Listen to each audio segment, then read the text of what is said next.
All right. Welcome, everyone, to Blue Collar Startup, the podcast where hard work meets big ideas. This is your home for real talk, real stories, and real strategies from the front lines of life and the business of the trades. I'm one of your hosts, Mike Nelson from Five Towers Media. And I'm your other host, Derek Foster of Daigle Cleaning Systems. How we doing, Mike? Or should I call you the new host?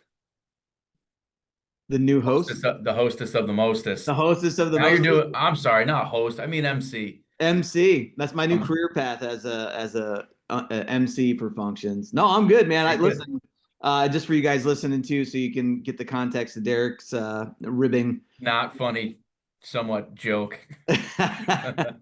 We last night, which was November 19th, we're recording this on November 20th. We had the annual mixer for the Northeast Construction Trades Workforce Coalition, and I was the MC for the event. Originally, as I said last night, Derek and I were both supposed to be doing it, but for you listeners of the show, you know that Derek's got to fight to get a word in because I never shut up. So we Well, ended up putting me up that's not there. the real reason, but I appreciate you deflecting from from my hockey injury here. Your hockey injury.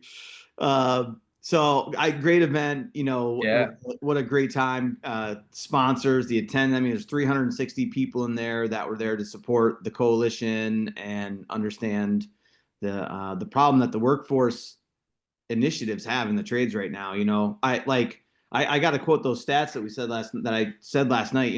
When I was doing research for it, what I found out was that every year we're losing 2.2 million people from the skilled trades. 2.2 million. crazy. And for every five that we lose, we're only getting two people back in. So the replacement ratio is we lose five, we get back two. That is a huge issue.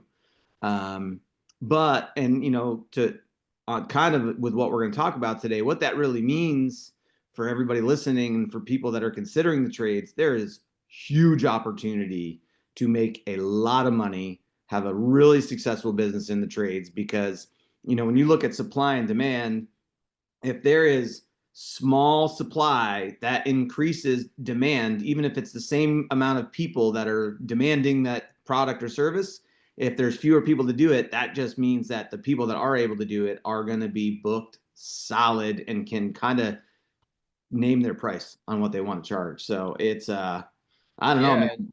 yeah. Not only that, I mean, even for folks who are unsure if they want to own a business, just to get your foot in the door with a trade and learn an invaluable skill that nobody can take away from you. And I Mm-hmm. mean, the cost comparative to a four-year school, to go to Hudson Valley or go to another trade school. I mean, you save a lot of dollars in your pocket and you're out to work a lot earlier, and nobody can take that away from you. And frankly, there's a lot of skills that you can deploy as an employee that would translate over to being a business owner someday. Yeah. That there's a lot of similarities and parallels, and I think we're going to talk about some of that today.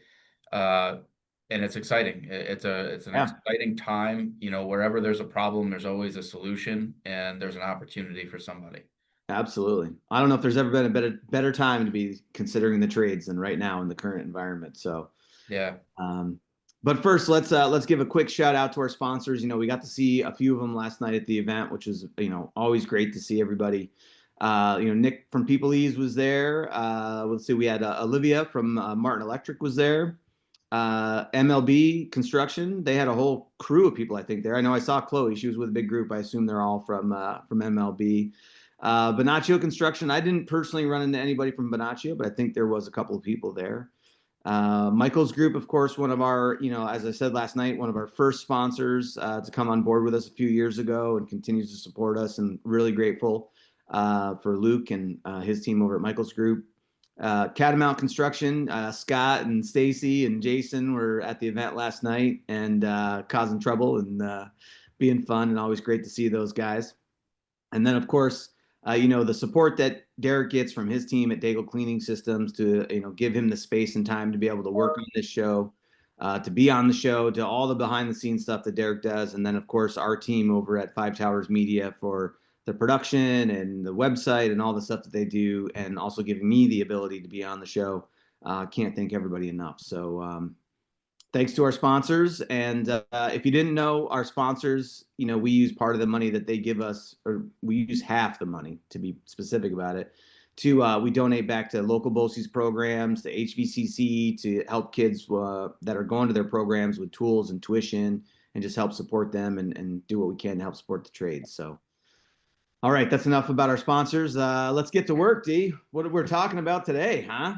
I'm excited about this conversation. Yeah, it sounds good. And when we had this conversation a couple weeks ago, we were kicking around a bunch of different ideas. And, I think a good starting point is, for those who are considering the trades or just starting with a new business or a new company or just exploring the trades and kind of figuring out what their trajectory is, and where they see themselves in 5, 10 years. Because things can change so quickly with all the opportunity that's out there. Um, but there's a lot of things as an employee that, or if you're just jumping in with a company, regardless of what your plans are, there's a lot of opportunity as an employee to really set yourself apart from, you know, your team members and others that are working around you, and be a leader as an employee. We had Mac Story on the show not too long ago, Mike, and I just finished both of his books, or two of his books. I think he's got 20 or 30 out. Yeah, he's got a bunch. So, it's they're easy reads, great information. We're talking about a lot of the points that he brings up and talks about, in our organization now. But specifically, he talks about a lot of the things that people can do as an employee, and what he did as an employee in a manufacturing setting, to really distinguish himself and be able to grow his own business, right? He looks at it as, his own company and his own business and his own brand. And I think that's really important, for people to understand that regardless of what you do, regardless of where you go, people are taking note, and everything you do either adds to the trust that you build with people or takes away. Yeah. There's no in between. Uh, so I think that's a really good starting point. And then obviously I'm sure we'll have subsequent conversations as we move through from there. Yeah. And just to tie into with some of the subject matter that we're going to cover today, what originally kicked off our conversation about this, Derek and I were talking about, if you guys aren't familiar with, I got the book. I don't know if I can get the thing to see it here. There you go. There we Robert go. Kiyosaki. Yeah, Kiyosaki. This guy, if you're not familiar with Robert Kiyosaki, he's got a bunch of books. Rich Dad, Poor Dad is one of them. Cashflow Quadrant, which we're going to talk about today, is another one. And what he talks about, and again, if you can see this little grid right here, although it's probably backwards for you guys, it's an E, a B, I'm sorry, an E, an S, a B, and an I. It's the cash flow quadrant. And what he talks about in this book, and what we're going to be over the next over a couple of episodes here, D and I'll kind of get into this, is talking about what it takes to go from being an employee to self-employed, and then business owner, and then investor. Okay. And so, with what Derek is saying, talking about being a great employee, it really is the first step in order to becoming a leader and gaining skills that you're going to need later on as you move through that cash flow quadrant. When you move from employee to self-employed, and now you're doing a lot of people say a business, but we'll talk about why it's not actually a business quite yet. And you're really self-employed. So moving from employee to self-employed, and then how you go from self-employed to being a business owner. And then once you've really kicked the crap out of being a business owner, and how you move that and turn into being an investor. So it's going to be a few conversations that we'll have around this over the next couple months here. But today we're talking about what's that? The process never ends. It's always constant self-improvement. It's the name of the game. And fun fact, Rich Dad Poor Dad was actually one of the first self improvement books that I read, at the end of high school, and into college. And it really did have a tremendous impact on the way that, I started looking at things.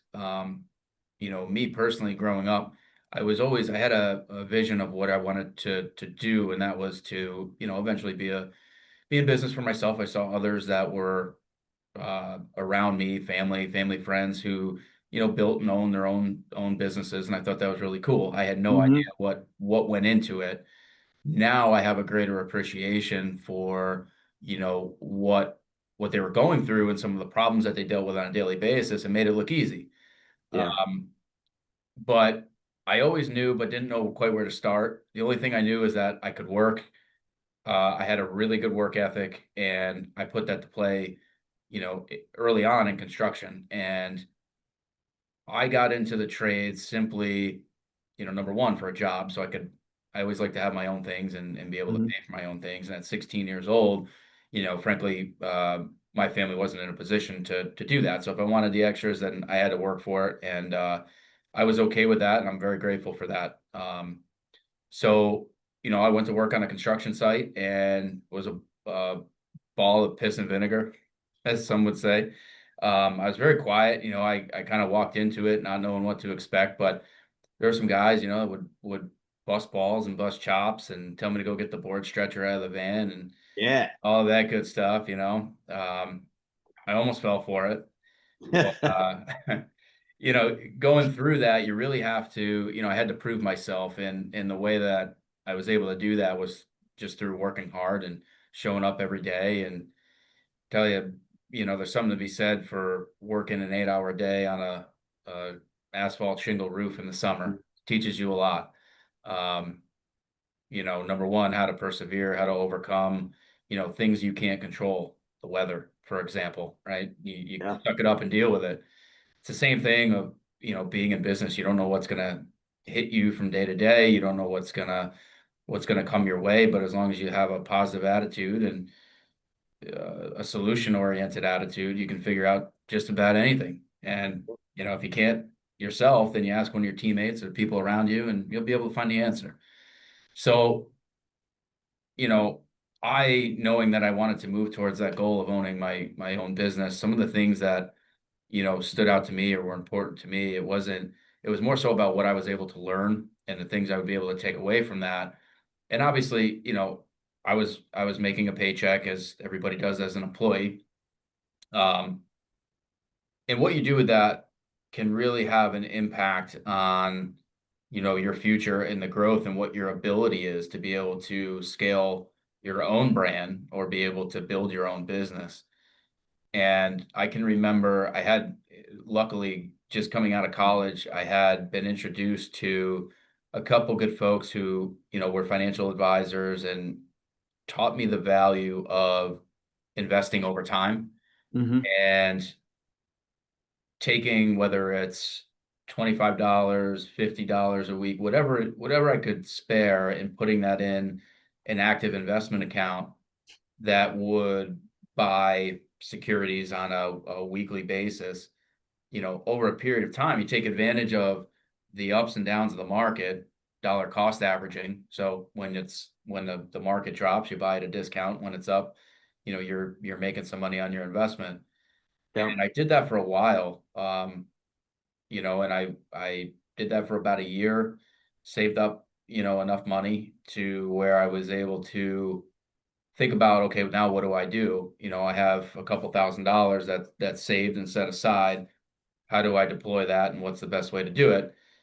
And frankly, as you're starting out or trying to figure it out, the less money that you can spend, the better. And there's so much that you can learn now that I didn't have back then, just from using AI and Copilot, um, ChatGPT, some of the other tools and resources that are out there where you can figure things out, and as long as you have the time and commit the time, you can really get things off the ground in a hurry with little expense out of pocket. Hmm. And I started looking at different industries and what I found was, the trades or support businesses are very, they can be recession proof to a certain extent. So, I started looking across the horizon as to what was out there and settled on, the cleaning industry. And I'm very grateful that I did. It's been very rewarding. It has its challenges like everything else does, but Yeah. looking back, I was able to take, a couple $1,000s, and frankly, I don't even think I spent the money out of my own pocket. I took out a credit card that I could pay off in 6 months, and I put some tools and equipment and things that I needed to get going. on that credit card, lined up a customer and was able to get the ball rolling. So instantly, I was essentially cash flow positive after one or two jobs. Yeah. D, let me because I know you sent me over the outline for today's show, and Yeah. you're touching on all the points, but I want to kind of just bring that out because it's a great outline. I think it's really helpful if people can hear this kind of step by step, right? Because you're talking about a couple of the first steps here. So guys, for our listeners, decent over an outline for our discussion today, and he entitled it, "This is your blueprint for starting a blue collar business while working full time," right? So essentially what D is talking about right now and what we're gonna go through are 6 steps that he sent over that are that blueprint, that if you follow these 6 steps, and we're gonna get through most of them on the main part of the show, and then we'll jump over to the Patreon membership for the last couple steps. Um, and so the first step that D sent over was step 1: validate your idea, which it sounds like that's what we're just talking a little bit about, right? Like researching your market and competitors, um, and then you went into offering services part time or to friends and family. Do you wanna build on that a little bit, D? Yeah, 100%. You know, it's about leveraging what you have. It's not about the resources that you start with. Um, and listen, there's every excuse that's out there to not, work towards a goal. It's easier Mm-hmm. to make an excuse and not get it done.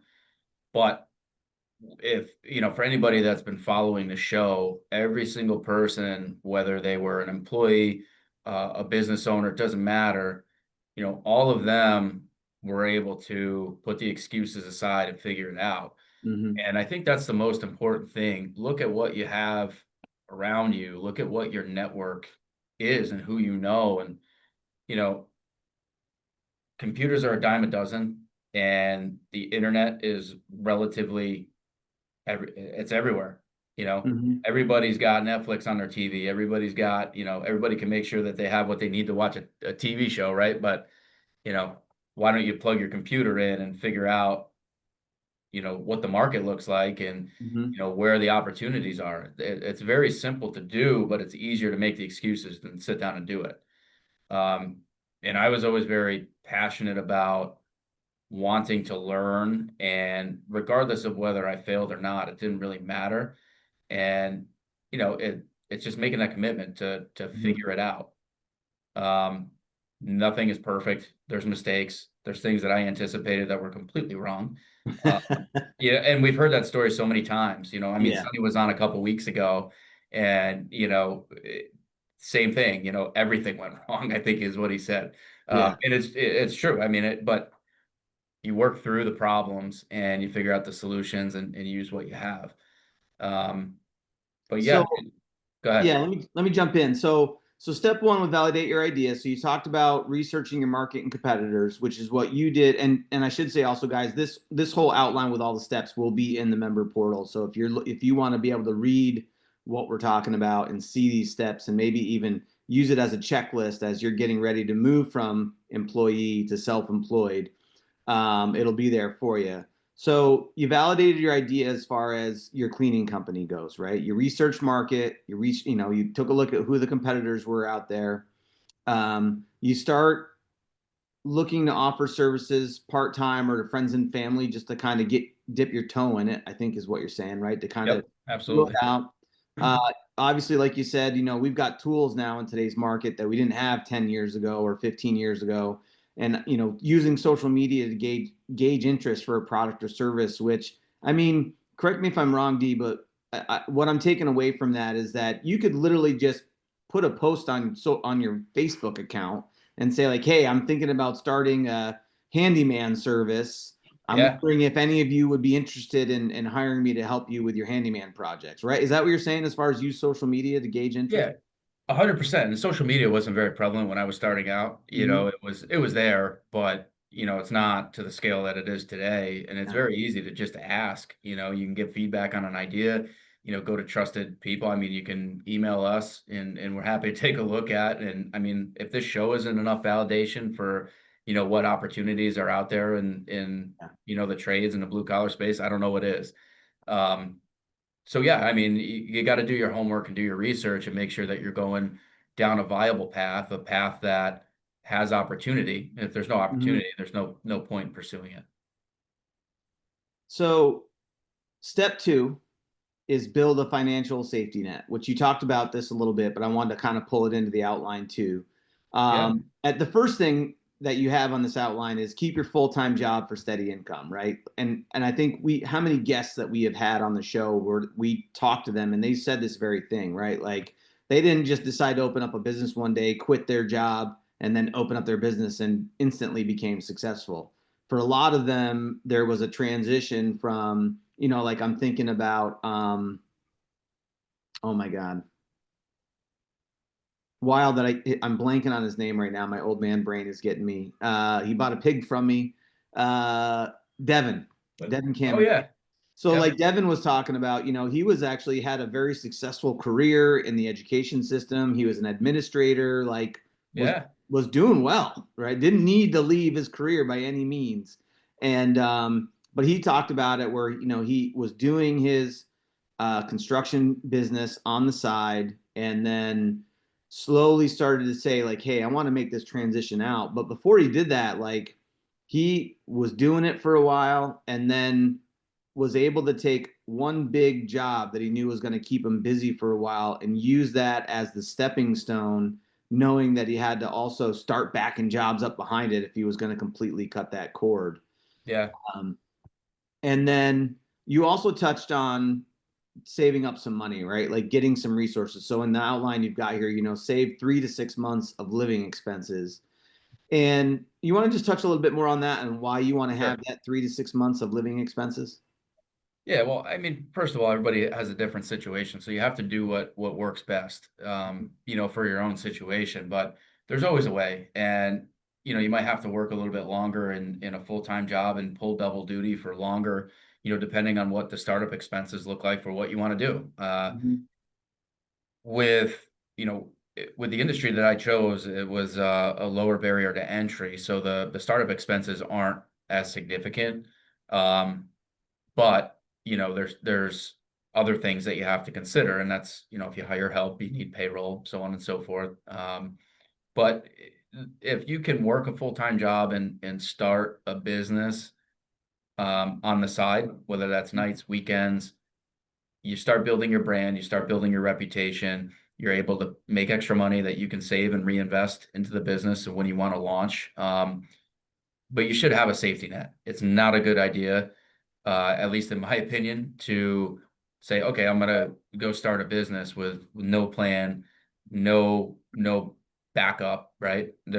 Because again, things can go wrong, and part of taking a calculated risk is looking at all the things that could potentially go wrong and how do you mitigate that? Yeah. You know, but for me, I was young. I was 22, 21, 22. So I was at the point where I didn't have a family yet. I didn't have other Mhm. things to consider. So, that was more of an advantage. And frankly, if I did, that might have changed my thought process there. Um, so everybody has to take a look at it from their own situation, but there's plenty of opportunity in businesses that can be started um, nights and weekends while you learn and earn during the day. You, Yeah. you can learn a trade, earn doing it, and then work side jobs in the evening, Yeah. or over the weekend. I mean, there's so much of that can be done, and I think a lot of people get the fact stuck in their mind that I can't do both. You can. It takes more effort, right? Hmm. But it's not always the easy path that's going to get you where you want to go. The obstacle's the way. We've talked about that, It a is. number of times. And I think, really, if the people who are willing to take that plunge and put the extra effort in, you Yeah. get that reward. It might not happen overnight. It might take a year, it might take 2 years, but down the road, if you stick with it, it will work out. I want to add to why having that 3 to 6 months living expenses is so important. And I'm going to speak from personal experience because at one point in my career, I quit a job making 100 grand a year so I could go out on my own and do my own thing. And I didn't transition. I just decided one day I'm quitting this job. I'm starting this business tomorrow and I'm going to figure it out.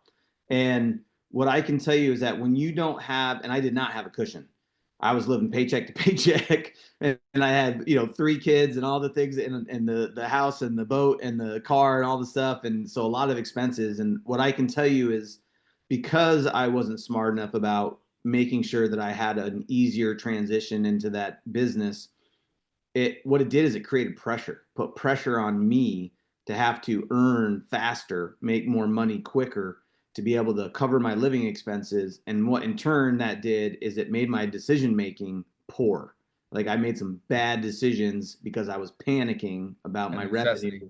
Yeah. Yep. And so, like, and I said yes to some of the wrong clients. I said yes to some of the wrong work. And what it ended up doing is, while it fixed my short-term cash flow issues, it harmed the ability for me to grow my business in a sustainable manner. And it was just kicking a can down the road, right? Yep. And so, like, stressing the importance of making sure that when you are looking at going from employee to self-employed, that you have a nice transition plan, that you are not going to be worried about how you're going to pay rent this month, or how you're going to keep the lights on, or any of those things. Like, that is unnecessary pressure that you don't Yeah. have to put on yourself. It's going to force you to make poor decisions, or it's going to just make you it's going to force you to make decisions that you may not be able to think through. And it increases the likelihood of it being a poor decision. So, huge thing to talk about. So, Yeah. And the other thing, and my uncle said it to me when I was younger, and it always stuck with me. But if you ever had to go to a bank and take out a loan, what collateral, they're going to look for collateral. They're going to look at what your gross income is, and you're less likely to get that loan if you are like, you need to build business credit, mhm. right? There's certain things you have to do to be able to go and take on that debt in order to get to the next level, or to actually start a business, depending on what it is. So, Mhm. there's a number of reasons. And, my business partner, one of them, Ben Reith, who's been on the show, and he doesn't mind me talking about him. He's actually doing this right now. Yeah. Um, and I've encouraged him not to leave his full-time job.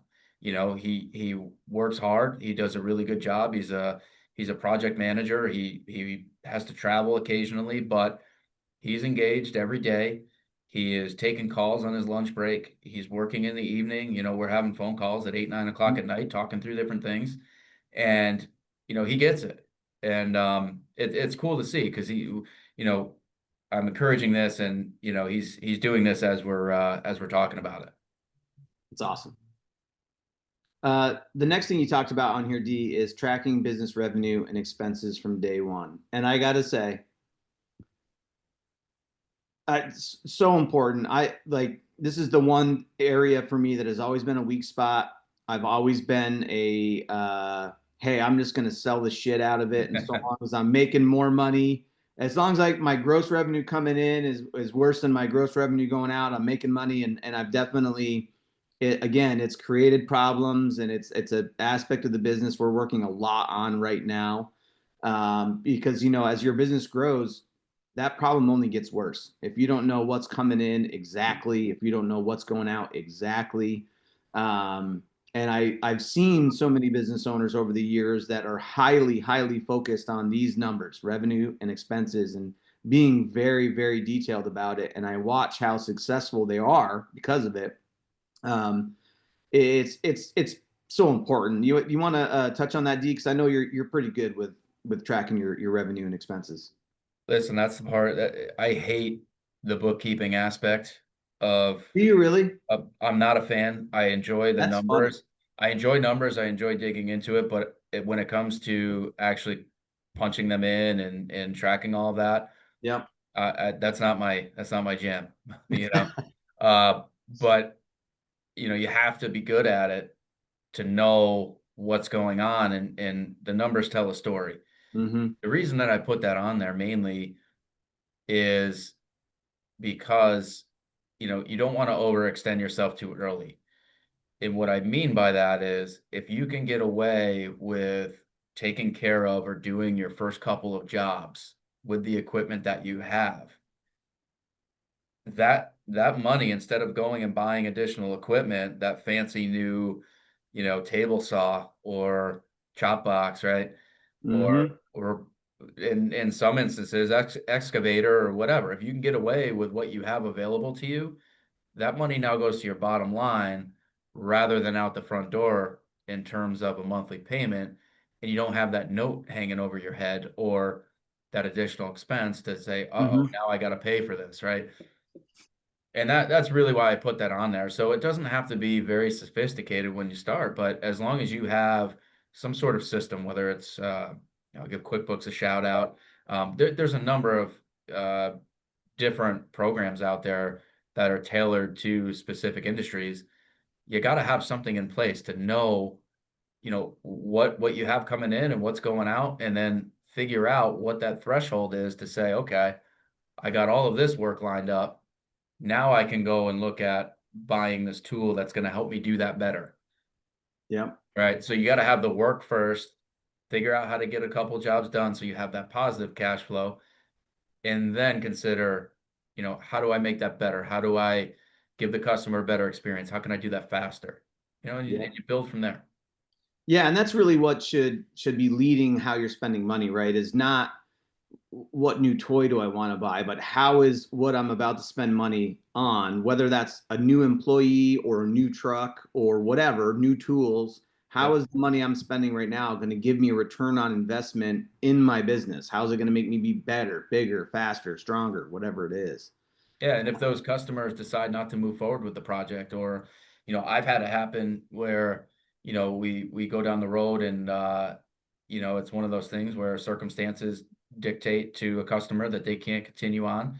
And guess what? You still have to pay for all of that equipment that you bought to service the project or the account. So Yep. being smart with that and not overextending yourself is important. And it's, actually, before we roll, I was going to roll because it does roll into step number 3 about starting lean. But before we get there, I do have a question for you. As you've grown your business over the last 13 years, in personal finance, there is a philosophy that's talked about a lot. They give it different names. There's the pay yourself first, I think is what it's called. I think there's a book about it. There's the Richest Man in Babylon that talks about it. Great book too, by the way. If you've never read Richest Man in Babylon, definitely suggest that you read it, even if just from a personal finance level. But one of the things they talk about is that when money comes in the door, the first, and this again, this is based on personal finance. I'm wondering if you also take this approach to your business finance. But one of the things they talk about is taking 10% minimum of any revenue coming in for you and putting it aside. And so, and not earmarking it for a purchase, not your, it's literally just going to go into savings to later be used as an investment vehicle of some sort, whether it's reinvesting that back into the business. But first, it's about building that nest egg. Do you apply that philosophy at all to your business as you've been growing through the years? That's a good question. There's a lot to unpack. We could probably do a whole episode on Yeah, we some of can. We that, can. but We can table that for a separate episode. no, but it's good and it's important. And so to answer your question, there's a multitude of different strategies, and it's all Mhm. about what you're comfortable with and in the long run and what your circumstance is. But Mhm. as I mentioned earlier, I do think it behooves everybody to have conversations with people who can steer them in the right direction from a finance standpoint. Mhm. Um, and I'm a big believer that, you know, saving, I was always raised to, save, and you can put your money to work for you in so many different ways. And a simple way is what I mentioned earlier, putting $25 a week into a growth fund or account, Mhm. right? Um, you're hands off, you're taking advantage of the ups and downs of the market. You're not overextending yourself and putting too much in there. Um, but at the same time, it's there, and sure, there's a little bit of risk, right? With that, the market could go down, but you offset that with, different vehicles that are available. I'm Mhm. not a financial advisor, right? But we've had Tom and Ryan on the show. They're great over Northwestern Mutual. There's a number of others that are out there. um, talk to them and see what's going to work best. Other people, they, instead of buying, fancy things, they look to buy real estate, Hmm. other vehicles that generate income on a monthly basis. Not everybody's comfortable with managing rental properties and, um, or has the means to do that right away. But a simple way is just to tuck some money aside. Uh, Yeah. that Okay. that would be my best advice. Short answer. Well, we'll revisit it in a longer podcast format because I know, like you said, there's other Yeah. strategies. I know some people use trade lines and use banks to help with that whole deal of having those, that backup fund for when your accounts Well, receivable is not cutting it for payroll that month or week.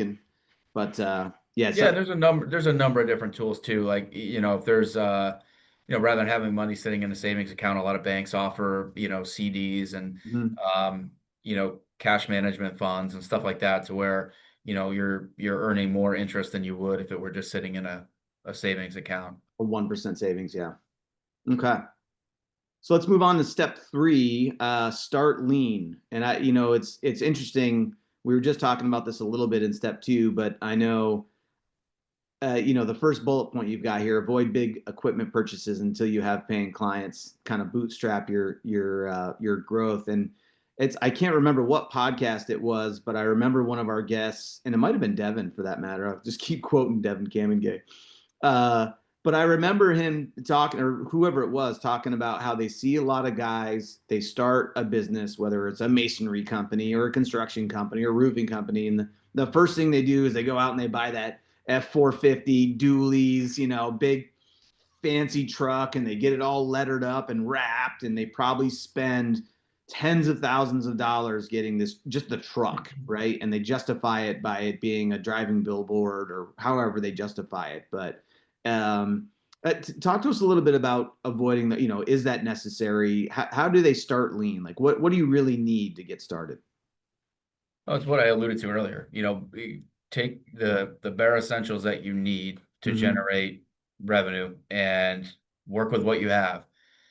I've always kind of just based some of the like the vehicles that we've had to add to our fleet and Mm-hmm. over time on the simple fact of necessity, where unless my team is coming to me and saying, hey, we are short on vehicles every single day, and Mm-hmm. then it's like, okay, let's take a look at this. But do you really need that? It depends what business you're into or what business you're looking to get into.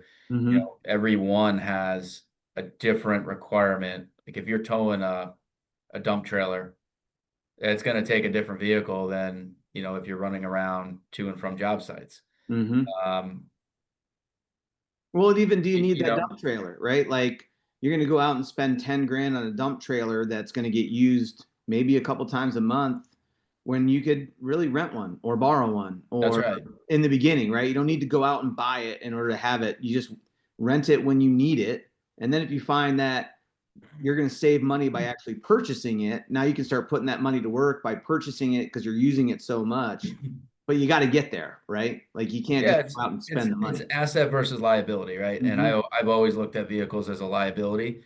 The only good thing with buying a vehicle, and I have some family in the car business, so I've learned a lot from them over the years. But you know, your vehicle and look at ones that are going to hold their value the most, right? Mm-hmm. Because once you get to a certain point, you might run into some maintenance issues. You might run into a warranty that's running out. And then what do? Right? Because now you're stuck putting all this money into a vehicle that already has 100,000 miles on it. Mm-hmm. So it's just important that you maintain it right. You look to, if it is in good shape, what is the value on it versus what you owe on it? Can you trade it in for something new? There's a number of different things. That could be a whole nother episode as well. But Yeah, yeah. the good thing with a vehicle is you can wrap it, right? And then now that the way that I've looked at it is that liability becomes more of an asset Mm-hmm. because just like renting a billboard space that's stationary in one place, so only the people traveling that road are going to see it. Now everybody that you come in contact with, whether it's, at a gas station, on a job site, I always tell our guys, hey, if we're up on Route 9 or, we're somewhere at a high trafficked area, park it out by the road, right? Hmm. Now you're turning that into an asset to where if you can leverage it to earn one or two jobs from people seeing your vehicle, well, guess what? It's a different story now. Yeah. Um, but yeah, it's all relative to what you can do. And not getting ahead of yourself. I know Yeah. it's interesting because in farming, as I've been slowly growing the farm and what we do out here, and one of my instinct in the beginning was like, I'm like, oh well, I gotta go spend money on infrastructure. I got to build all this stuff. And to be fair, I probably could have spent 100 grand just putting in the stuff that I needed to put in. But instead of doing that, what I've been doing is adding infrastructure based on what the livestock sales are allowing me to add, right? So they Yeah. got to pay for themselves, and then they got to pay for the upgrades, and then Yep. the upgrades have to allow me to increase my capacity in order to increase my sales revenue from it. But I'm not allowed to expand unless they are paying for it. Yeah. And it's They're assets that, they're going to pay off. It's an investment for you. absolutely, Yeah. absolutely. And again, you're just like with your farm. I mean, you're selling what those animals are producing or what you're getting out of it. So the next bullet point that I had on here is sell, sell, sell without spending on marketing. You know, Whoa, whoa, and I know that's going to be a sore spot. oh, it hurts. No, actually, it's interesting because you've said it many times and to Yeah, guests on the show, you sent them away because it's like you don't really need a marketing company to do what you need to do. absolutely. So, And it's funny, but it's the right advice, it it really is, is. and and let me just speak to that from a marketing standpoint. It's I mean, first of all, for our listeners, Derek and I are we both love sales. The selling aspect of what we do is probably the favorite part of the business. We've had so many conversations on this. And I do own a marketing company, and I do all the time especially with new businesses, they're just getting launched, and they're like, well, I need clients, so I need marketing. And I'm always like, no, you don't need marketing. You need to use your own time and energy and resources to get out there, talk to people, tell them who you are, tell them what you do, and get clients in. Marketing is such it's a play for when you are no longer scalable as a salesperson and you need a method to be able to get who you are and what you do out there to more people, and you don't have the time to do it.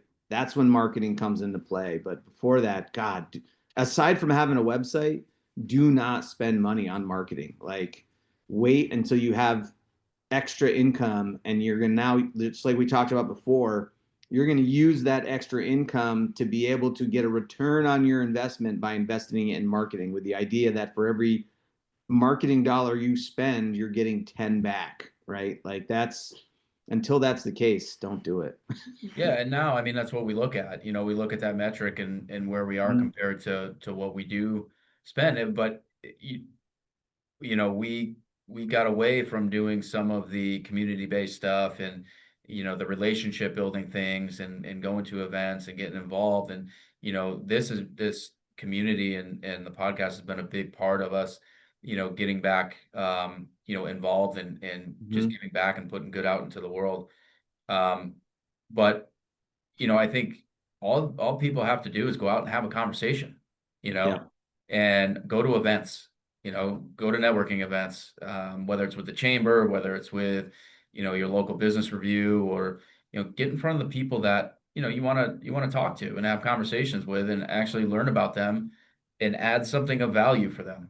You know, I say it all the time to our team, here, and I'm fortunate to have a couple young business development guys who are learning. Hmm. And the first thing I said to them today was, what value are we adding for our customers? Because at the end of the day, it's a relationship building process. It's not a transactional. In our business, it's not transactional. Hmm. It's building the relationship over time. And if that customer knows that they can come to you with any problem, and you might not be able to solve every problem, but you can certainly help them out and point them in the right direction. Now that takes it from a transactional relationship to, okay, I have your best interest in mind. And when you're starting out, that's the best thing that you can do. Go have Hmm. those conversations, meet those people, learn about them, see how you can help them, and offer something of value So they'll give you an opportunity. Absolutely. And those are the people, I know you have them. I know I have them. People that you've worked, they're still working with you years and years and years later. Yeah. And not because during that time you didn't make mistakes or because you didn't mess up, because everybody does, but because you focus so heavily on the relationship that when a mistake happened, when something went the wrong way, you had a good enough relationship to be able to have the conversation with them, make good on it, practice good customer service with them, and make it right. And because of the relationship, they give you that opportunity. So it's huge. Yeah, absolutely. And you don't have to spend on digital ads, and you don't have to pay Google money to do that. Yep, You can very easily get out there. It's uncomfortable. Go out and have conversations and ask people how you can help them. absolutely. So I know we're getting short on time. We've got 3 more steps to go through. We're going to do the number 4, which is manage your time. And then for our Patreon members, we're going to jump over and do step 5, step 6, which is knowing when to go full time and then avoiding common mistakes. Those will be the 2 that we cover over on the Patreon side. For you guys that are not familiar with Patreon, Patreon is a membership portal that we've used to release additional content, whether it's written blogs, other videos that are not on the podcast. I've got a few marketing videos I'm going to have coming up, built specifically around small business, whether it's self-employed or business owners. So please check us out. It's $5 a month. It's not a lot of money, but it helps us pay for the resources we need for the show. So please check it out. Before we go there, though, step number 4 is manage your time. D, I know we're going to kind of cover this in a broad spectrum, but let me just list out the 3 bullet points that you sent over here. 1 is dedicating evenings and weekends to business tasks. 2 is automate and outsource where possible. And then 3, set boundaries to prevent burnout. So let's talk about managing your time, D. I know you and I, over the years, we've laughed a lot about, the time from 5 p.m. until midnight or 1 a.m. or whatever it is that we're on the couch with the laptop. Talk about dedicating evenings and weekends to business tasks. What do you mean by that? Well, when I say dedicate, it's you have to prioritize what you need to get done, and I use Andy Frisella talks about this on his podcast. But the power list, right? Your top 5 things that you need to get done every day. And I use that. I have a planner, and I have my set tasks that I need to get done for the week. And then every day those are broken down into specific things to accomplish those. So throughout the course of the week, I look back and I say, okay, well, what did I get done? What didn't I get done? And then at night, that's the time to, because things happen during the day, right? Mm-hmm. Especially if you're working a full-time job during the day and doing both, and the time management piece becomes even more crucial. But, you know, just tracking what you're accomplishing and what you're doing, and then using that additional time where you'd be watching TV or, you know, um, picking out a guitar or whatever hobby that you were doing, right? Like I Mm-hmm. threw all my hobbies out like a long time ago, and people really don't, I don't, a lot of people don't understand the sacrifice that goes into it, where like you can't always get to the gym as much as you had done in the past. You can't Mm-hmm. always go to this party or hang out with, these people on the weekend and, go out and party and do all the stuff that's going to take you away from what you need to focus on. So, again, this could be a whole nother episode, Yeah. talking about some of that, because as you start to grow and progress, some people are going to look at you and say, well, what's wrong with him? Like, why aren't you hanging out with us anymore? Why aren't, we don't see, and you got to be okay with that. So there's a level of uncomfortability, and that's what I mean by set boundaries to prevent burnout.